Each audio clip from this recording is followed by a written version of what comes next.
Hello students, आज हम करेंगे क्लास 10th का जो आपका चैप्टर 3 है, pair of linear equations in two variables. हम इसकी एक्सरसाइज 3.2 का क्वेश्चन नंबर 3 करेंगे आज। हमने लास्ट 2 वीडियोस में हमने देखा था एक्सरसाइज 3.2 का क्वेश्चन नंबर 1 जो सब्स्टिट्यूशन मेथड से हमने सॉल्व किए थे इक्वेशंस, और क्वेश्चन नंबर 2 किया था। आज हम क्वेश्चन नंबर 3 से स्टार्ट करेंगे जिसमें हमारे पास सारी वर्ड प्रॉब्लम्स हैं। तो क्वेश्चन नंबर 3 आपके पास है form the pair of linear equations for the following problems and find their solution by substitution method. देखो अभी क्या था, आपको जो लास्ट क्वेश्चंस थे, पिछले क्वेश्चंस थे क्वेश्चन नंबर 1 और 2 भी, उसमें आपको ऑलरेडी इक्वेशंस बनाकर दी हुई थी। अब इसमें क्या है, आपको इक्वेशंस बनाकर नहीं दी हुई, आपको अपने आप इक्वेशन बनानी है और इक्वेशन बनाने के बाद आपको उसको सॉल्व करना है, एक्स और वाई की वैल्यूज़ निकालनी है आपने। तो बहुत इजी होती है वर्ड प्रॉब्लम्स। इसमें कुछ बहुत बच्चे जो हैं वो काफ़ी इससे डरते हैं कि वर्ड प्रॉब्लम्स हम कैसे बनाएंगे, वर्ड प्रॉब्लम्स में हम इक्वेशन कैसे बनाएंगे, लेकिन मुश्किल नहीं है। जैसे जैसे इसमें स्टेटमेंट में लिखा गया है, आपको बिल्कुल वैसे वैसे अपना इक्वेशन बनानी है, बिल्कुल वैसे वैसे लिखना है और आपकी इक्वेशन बन जाएगी। अब देखो फर्स्ट प्रॉब्लम क्या है, ये कह रहे हैं the difference between two numbers is 26। तो अब हमारे को पता लगा कि कोई दो नंबर्स हैं, बिकॉज उन्होंने कहा द डिफरेंस होता है माइनस करना, डिफरेंस मतलब सब्ट्रैक्शन, बिटवीन टू नंबर्स, कोई ना कोई दो नंबर्स हैं जिनके बीच का डिफरेंस जो है वो 26 है। अगर आप दो नंबर्स को माइनस करोगे और उनका डिफरेंस 26 आएगा, पॉजिटिव आ रहा है ये 26, इसका मतलब एक नंबर आपका बड़ा होगा, दूसरा नंबर छोटा होगा। पहले मैं लिख रही हूँ, पहले तो आपको पता है कि आपके पास टू नंबर्स हैं, क्योंकि उन्होंने कहा है difference between two numbers is 26। तो मैं यहाँ पे लेके चल रही हूँ, लेट द टू नंबर्स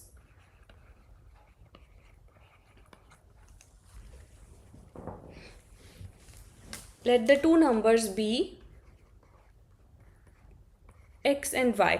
मैंने कोई टू नंबर्स मान ली X and Y, and assume कर लिया कि एक नंबर बड़ा है और दूसरा नंबर छोटा है। मैंने एज्यूम कर लिया कि x जो है वो मेरा बड़ा नंबर है और y छोटा है। और जब आप इनको माइनस करोगे, डिफरेंस मीन्स आप इनको सब्ट्रैक्ट करोगे, तो आप बड़े नंबर में से छोटा नंबर माइनस करोगे। अगर आपने x को बिगर नंबर एज्यूम किया है तो बड़े नंबर में से आप छोटा नंबर माइनस करोगे, तभी आपके पास आंसर जो है वो पॉजिटिव 26 आएगा। क्योंकि इन्होंने कहा कि इनका डिफरेंस मीन्स माइनस करना, दो नंबर्स हमने ले लिए x एंड y, तो इनको माइनस किया, इज मीन्स इक्वल्स टू 26। इसका आंसर आया 26। किसका? जब इनको माइनस किया x माइनस वाई, तो ये आया 26। एंड उन्होंने कहा one number is 3 times the other, एक जो नंबर है वो दूसरे का 3 टाइम्स है। अब कौन सा नंबर जो बड़ा नंबर होगा वही, तो बड़ा नंबर क्या था? x। One number means x is means equals to 3 times means 3 multiply other number है आपका y, 3 टाइम्स y, तो यहाँ से बन गया x इक्वल्स टू 3y। मैं यहाँ से रिपीट करती हूँ, उसने कहा वन नंबर मान लो आपका x है, is means equals to 3 times means 3 multiply other number है आपका y। हमने यहाँ पर x ही क्यों लिया? क्योंकि हमें पता है जो x है वो आपका बड़ा नंबर है, इसलिए आपने x को यहाँ पे लिखा। अगर हम y को बड़ा नंबर मानते तो हम y इक्वल्स टू 3x लिखते। तो अभी आपने क्या करना है, दोनों को फाइंड करना है, x और y को। अब आपके पास यहाँ से दो इक्वेशंस बन गई, इक्वेशन नंबर 1 और equation number 2। x minus y is equal to 26 and x equals to 3y। अब आप क्या कर सकते हो, ऑलरेडी आपकी जो सेकेंड इक्वेशन है उसमें आपके पास x की already value in terms of y निकल चुकी है, x की वैल्यू 3y है। आप उसको सेकेंड इक्वेशन को फर्स्ट में पुट कर सकते हो। तो मैं यहाँ पे क्या कर रही हूँ, put the value of equation number 2 in equation 1। तो मैं इक्वेशन 1 में डाल रही हूँ, तो x की वैल्यू है इक्वेशन नंबर 1 में। अब यहाँ पे क्या है, x की वैल्यू हमने निकाली 3y, तो x की वैल्यू हम डाल रहे हैं 3y minus y as it is equals to 26। यहाँ पर हमने क्या किया, x की जो वैल्यू निकाली थी 3y उसको यहाँ पुट किया, x की value 3y minus y as it is equals to 26।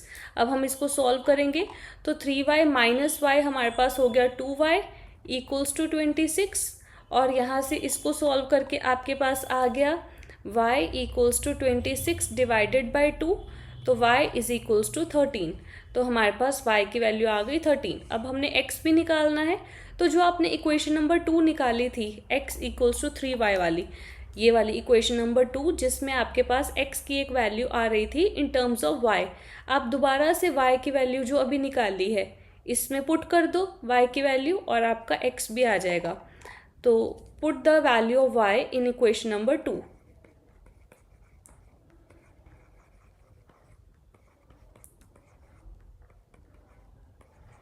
तो हम इक्वेशन नंबर 2 में इसकी वैल्यू दोबारा से पुट करेंगे। तो हमारे पास था x इक्वल्स टू 3y, तो यहाँ से हो गया x is equal to 3 times y है आपका 13, तो यहाँ से x हो गया आपके पास 39। तो आपके पास आंसर आ गया x है 39 और आपके पास y आ गया, y का आंसर आ गया आपके पास 13, ये 39 है। आई होप ये आपको क्लियर हुआ होगा।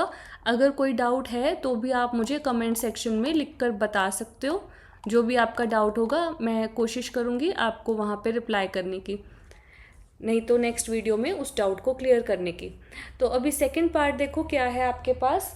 सेकंड पार्ट है the larger of 2 supplementary angles. अब सप्लीमेंट्री एंगल्स कौन से होते हैं, देखो आपने छोटी क्लासेस में किया होगा complementary angles and supplementary angles. Supplementary angles वो होते हैं जिनका सम 180 डिग्री होता है। मान लो एक एंगल x है और दूसरा एंगल y है, अगर इनका सम 180 डिग्री होगा दो एंगल्स का तो उसको बोलते हैं सप्लीमेंट्री एंगल्स। और अगर इन दोनों का सम 90 डिग्री होगा, एक एंगल x है और दूसरा y है लेकिन इनका सम 90 होगा, तो उनको बोलते हैं कॉम्प्लीमेंट्री एंगल्स। कॉम्प्लीमेंट्री एंगल्स मैं यहाँ पे बनाकर दिखाती हूँ। जैसे मान लो मेरे पास एक एंगल है ये वाला x और दूसरा एंगल है मेरे पास y। अब यहाँ से देखो इन दोनों का सम x और y का सम ये क्या बन रहा है, पूरा 180 बन रहा है, तो ये सप्लीमेंट्री हो गए। और अगर मेरे पास ऐसे है एक एंगल, ये x है और यहाँ से ये वाला पार्ट मेरे पास y है, ये एंगल मेरे पास y है, तो y और x यहाँ पे इन दोनों का पूरा सम 90 डिग्री बन रहा है इधर, तो ये कॉम्प्लीमेंट्री एंगल्स हो गए। तो जब तो दो एंगल्स का सम 180 बने तो हम कहेंगे उनको सप्लीमेंट्री एंगल्स, और जब दो एंगल्स का सम 90 बने तो हम उनको कहेंगे कॉम्प्लीमेंट्री एंगल्स। और देखो जब भी आपके पास दो एंगल्स होंगे तो ऑब्वियसली एक बड़ा होगा और एक छोटा होगा। जैसे यहाँ से आप देखो y एंगल आपका बड़ा है और x आपका छोटा है, इस केस में जैसे मैंने आपको यहाँ पे ड्रॉ करके दिखाया है, तो आपका एक एंगल हमेशा बड़ा होगा, एक एंगल हमेशा छोटा होगा। तो हम अपने क्वेश्चन पर चलते हैं, मैं इसको इरेज कर रही हूँ। आई होप आपने नोट कर लिया होगा।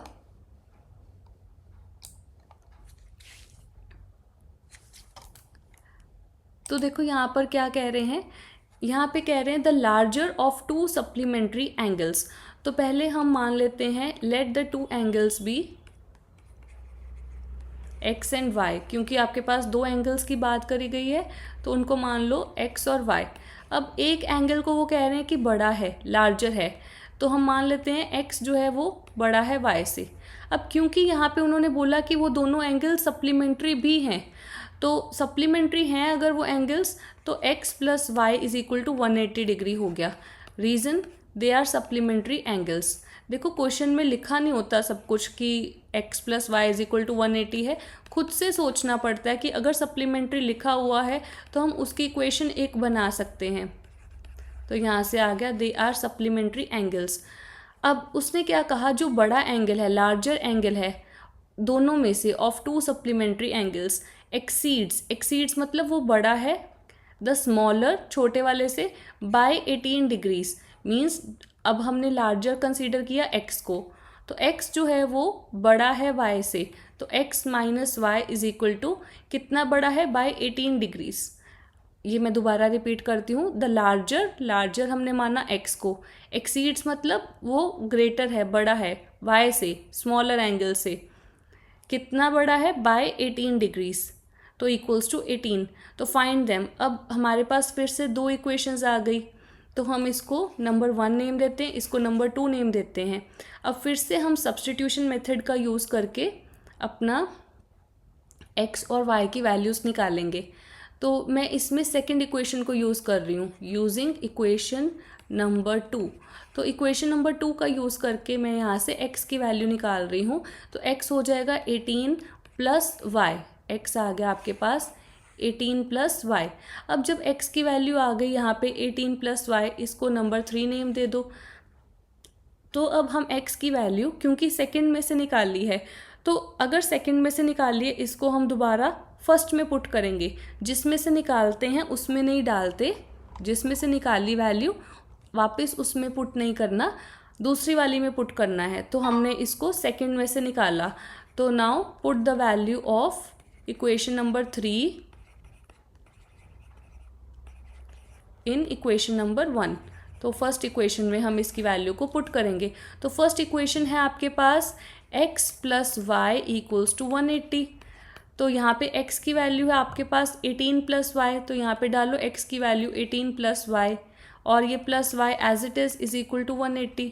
हमने क्या किया, यहाँ पे जो x की वैल्यू हमने निकाली थी, ऊपर 18 प्लस वाई, एक्स की जगह लिखा 18 प्लस वाई, और ये वाला plus y as it is and equals to 180 भी एज इट इज़।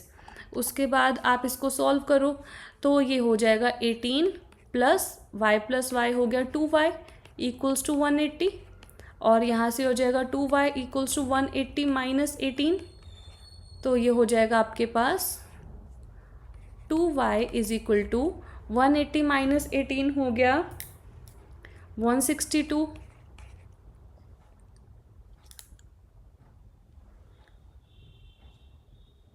तो y आ गया आपके पास 162 डिवाइडेड बाई 2, तो y is equals to 81 degrees. तो आपके पास y आ गया 81 डिग्रीज। अब हमने x भी निकालना है। x हमने निकाला था यहाँ पे थर्ड इक्वेशन में, x था 18 प्लस वाई, तो 18 प्लस वाई, तो यहाँ से x आ गया आपके पास 18 प्लस y है आपके पास 81, तो यहाँ से आ गया, अगर आप इसको प्लस करोगे तो ये आ गया 99 डिग्रीज। तो यहाँ से हमारे दोनों आंसर्स आ गए, x का भी और y का भी। तो हमारे पास x आ गया 99 डिग्रीज और y आ गया आपके पास 81 डिग्रीज। ठीक है, तो अब इसके बाद हम जो नेक्स्ट क्वेश्चन है, रिमेनिंग पार्ट्स, वो अब हम नेक्स्ट क्लास में करेंगे। आपको यहाँ तक अगर कोई भी डाउट हो तो आप मुझे कमेंट सेक्शन में लिख के दे सकते हैं। So that's all for today. Bye.